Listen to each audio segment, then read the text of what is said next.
जब तक हमारा मन शांत ना हो तब तक किसी चीज में काम नहीं लगता है। नमस्कार साथियों, 60 डेज वेट लॉस चैलेंज का ये डे 56 है। सुबह की शुरुआत सीधा प्राणायाम से की क्योंकि आज सुबह से बड़ी टेंशन चल रही थी दिमाग में।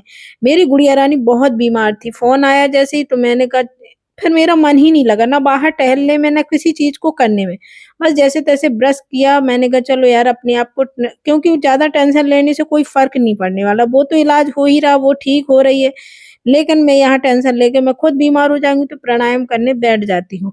बस प्राणायाम करती हूँ, लेकिन दिमाग में वही चल रहा था क्योंकि वो मेरे पास अभी 2 साल रह के गई है और तो मुझे उससे कुछ अलग ही लगा है। मुझे लगने लगता उसको कुछ दिक्कत ना हो, बिल्कुल मेरी बेटी की तरह है।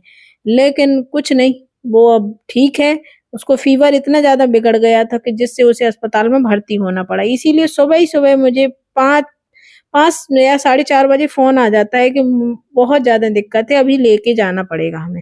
तभी से मेरे दिमाग में टेंशन ही टेंशन चल रही थी। बस इसी तरह से थोड़ा देर बैठी रही, काफ़ी धूप निकल आई, लेकिन मैंने कहा बाहर टहलने का कोई मतलब नहीं। चलो प्राणायाम करते हैं, देखते हैं मन लगता है कि नहीं लगा। एक्सरसाइज़ की, लेकिन उतना मन नहीं लगा। थोड़ी बहुत सूर्य नमस्कार किया, जितना मुझे 5 मिनट करती हूँ उतना किया कि अपने आप को थोड़ा-सा मैं इधर-उधर लगाऊँ। इसी तरह से मैंने अपने आप को बिज़ी किया क्योंकि टेंशन लेने से कोई फ़र्क नहीं पड़ने वाला।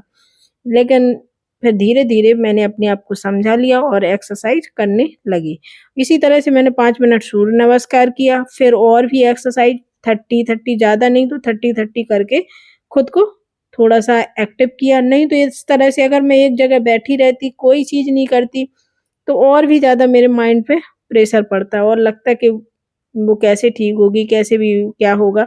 इसी तरह से मैंने अपने आप को बदला। इसी भी कई परेशानी आती हमारे जीवन में, कभी-कभी इतनी ज़्यादा दिक्कतें आती तो हमें अपने आप को दूसरी जगह ढालना पड़ता, दूसरी जगह लगा लीजिए, इससे थोड़ा-सा उधर से हमारा मन डाइवर्ट हो जाएगा और हम स्वस्थ रहेंगे तो फिर सब घर स्वस्थ रहेगा।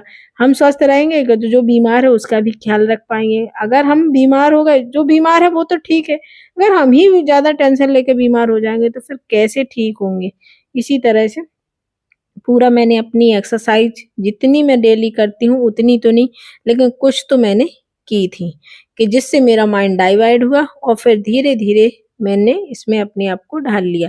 फिर इसके बाद अपने हाथों की ओर फिर पहुँच जाती हूँ मैं सीधा किचन में, क्योंकि मुझे जो अपना तो यही रूटीन है कि देखो कोई भी माहौल हो, लेकिन खाना और किचन नहीं छूट सकती। तो आ जाती हूँ किचन में, फिर उसी टाइम दूध गरम करती हूँ और अपने लिए ब्रेकफ़ास्ट में सुबह उपमा बना रखा था, उसी को खाया, भई बेटे के लिए बनाया था और कुछ फ्रूट्स। फिर लंच में मैंने खाया भिंडी और दाल और 2 रोटी। इस तरह से मेरा दिन गुज़रा।